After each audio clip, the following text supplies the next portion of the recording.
Kaya ako nasabi na it was private but never secret kasi lumalabas kami like sa kanila. Nung nakilala ko siya, talagang ang gaan sa feeling, wala talaga yan sa sexuality or gender ng tao. Talagang kung mahal mo, mahal mo.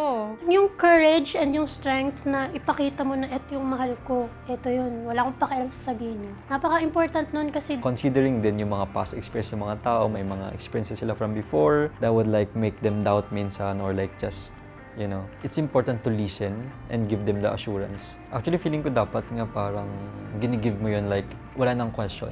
dapat same page kayo. Andun din yung paninindigan mo na pagka gusto mo yung isang tao, paninindigan mo siya. Pag ayaw mo, panindigan mo din na ayaw mo. Well, kasi syempre, it's about fulfilling your promises. It's about paninindigan, hindi pinanindigan. Takot sa commitment. Matakot ka sa sarili mo.